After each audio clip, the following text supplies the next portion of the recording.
Les foules qui venaient se faire baptiser par Jean lui demandaient « Que devons-nous faire ?» Jean leur répondait « Celui qui a 2 vêtements, qu'il partage avec celui qui n'en a pas. Et celui qui a de quoi manger, qu'il fasse de même. » Des publicains, collecteurs d'impôts, vinrent aussi se faire baptiser et lui dire « Maître, que devons-nous faire ?» Il leur répondit « N'exigez rien de plus que ce qui vous est fixé. »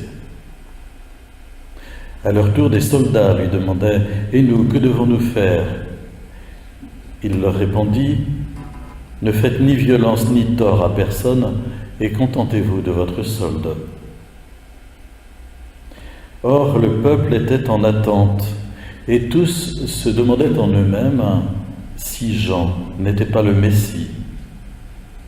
Jean s'adressa alors à tous « Moi, je vous baptise dans l'eau, mais il vient, celui qui est plus puissant que moi, et lui vous baptisera dans l'Esprit Saint et dans le feu. Il tient à la main la pelle à vanner pour nettoyer son aire et battre le blé, et il amassera le grain dans son grenier. Quant à la paille, il la brûlera dans un feu qui ne s'éteint pas. » Par ces exhortations et bien d'autres encore, il annonçait au peuple la bonne nouvelle. Je voudrais peut-être revenir quelques instants sur la deuxième lecture, un passage de la lettre de saint Paul aux Philippiens, où saint Paul nous invite à avoir une conscience vive d'être habité par le Seigneur, d'être présent en lui et lui en nous, et donc de vivre profondément, intimement dans la joie et dans la paix. Nous sommes souvent pris par l'inquiétude pour une raison ou pour une autre, ou perturbés par des choses que nous vivons, qui nous arrivent, et quelquefois même nous sommes abattus ou tristes de certaines situations. Et on pourrait dire d'une certaine façon que la tristesse est le signe d'une personne laissée à elle-même, qui se dépatouille avec tous ses problèmes et toutes ses difficultés, et qui finalement finit par crouler un peu sous le poids que ça peut représenter. Et nous sommes un peu quelquefois comme cela parce que nous dérivons de notre baptême. Par notre baptême, nous sommes placés dans le Christ Jésus. Nous sommes en lui. Nous sommes dans sa victoire, dans sa présence. Nous n'avons pas à essayer de conquérir cette place. Il nous y a mises par le baptême. Et c'est la raison pour laquelle nous devons essayer de garder conscience de cette réalité de notre baptême, conscience de notre situation dans le Christ et de sa présence aussi en nous. Et aviver sans cesse cette certitude, Jésus, tu es en moi, tu es présent, tu portes avec moi ce que j'ai à vivre et tu me conduis. Et plus nous lui demandons, plus il le fait. Mais nous devons garder véritablement conscience que nous sommes dans les mains de Dieu. C'est une petite répartie qu'un jour Jean-Paul II avait répondu à un journaliste dans un avion qui l'envoyait dans un de ses pèlerinages à travers du monde. « N'avez-vous pas peur pour votre vie ?» lui disait le journaliste, et il a répondu « Mon cher, nous sommes entre les mains de Dieu. » Voilà. Et c'est vrai, il faut avoir et aviver cette conscience d'être dans les mains de Dieu, et cependant d'être aussi totalement libre, puisque le Seigneur respecte notre liberté. Et dans les mains de Dieu, lui demander aussi de nous conduire, de nous éclairer, pour que nous puissions avancer selon son plan, selon sa volonté. Et cette conscience de sa présence est pour nous source de joie. Pour nous, source de joie. C'est ça la foi, au fond. Vivre dans la foi, c'est vivre dans cette certitude que Dieu est là, que je suis en lui. Même si je ne vois rien, si je n'entends rien, si je ne sens rien, la foi est obscure par définition. Mais la foi porte son fruit de joie en nous. Si vraiment nous déployons des actes de foi, nous vivrons dans la joie. la joie de la certitude de la présence du Seigneur. On comprend mieux alors la façon dont saint Paul, dans cette lettre aux Philippiens, dit « Soyez toujours dans la joie du Seigneur ». La joie du Seigneur, ça peut s'entendre, la joie de la présence du Seigneur, la joie de votre présence dans le Seigneur, la joie du Seigneur qui est dans vos vies. Laissez-moi vous le redire, soyez dans la joie, que votre sérénité soit connue de tous les hommes. Le Seigneur est proche. Le Seigneur est proche. Ne soyez inquiets de rien, mais en toutes circonstances, dans l'action de grâce, priez et suppliez pour faire connaître à Dieu vos demandes. Voilà, ce sont des recommandations, j'allais dire, tout à fait élémentaires, mais il est bon de les entendre à nouveau. Paul nous dit « Ne soyez inquiets de rien ».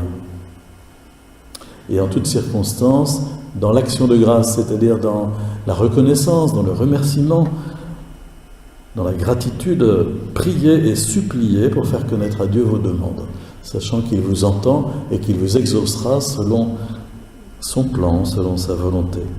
Alors, saint Paul dit aux Philippiens, si vous êtes dans cette attitude, la paix de Dieu, qui dépasse tout ce qu'on peut imaginer, gardera votre cœur et votre intelligence dans le Christ Jésus.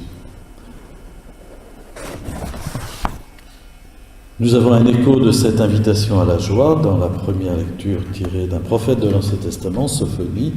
« Réjouis-toi, tressaille d'allégresse, fille de Jérusalem, dit-il à tout le peuple de Dieu, qui est symbolisé sous la figure de la fille de Sion, fille de Jérusalem.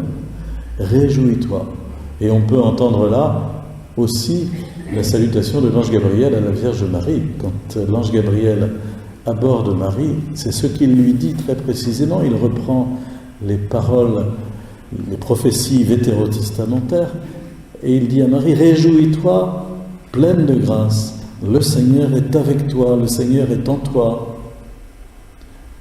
Tu es bénie entre les femmes, dira sa cousine Élisabeth à Marie, et Jésus, le fruit de ton sein, est béni. » Voilà, la prière du Je vous salue Marie, qui serait mieux traduite conformément aux prophéties de l'Ancien Testament par « Réjouis-toi Marie, comblée de grâce », faisant écho ainsi à ces prophéties, eh bien, cette prière du « Je vous salue Marie » est biblique dans sa première partie.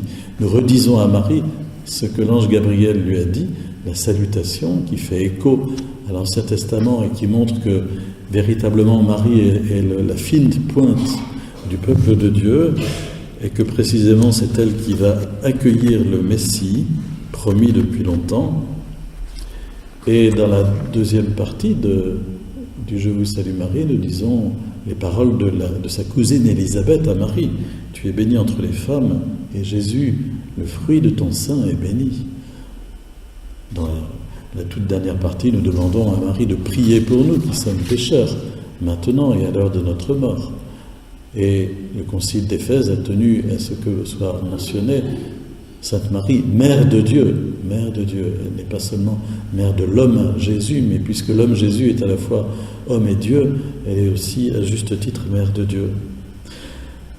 Alors dans l'Ancien Testament, il y a souvent des invitations à la joie ainsi, et le prophète Sophonie dit au peuple de Dieu, le roi d'Israël, le Seigneur, est en toi. Tu n'as plus à craindre le malheur. Le Seigneur, ton Dieu, est en toi. Et voyez, nous retrouvons cette même conscience.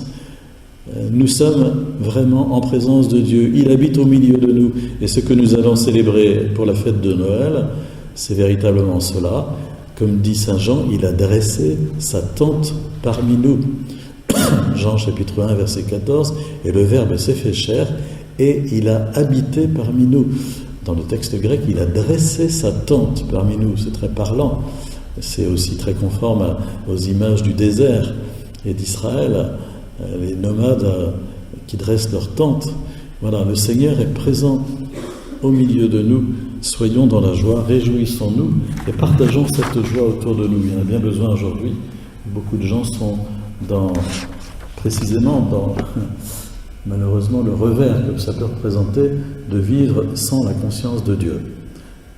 Beaucoup de gens sont en fait profondément affectés sans qu'ils en aient conscience par ce vide de la présence de Dieu.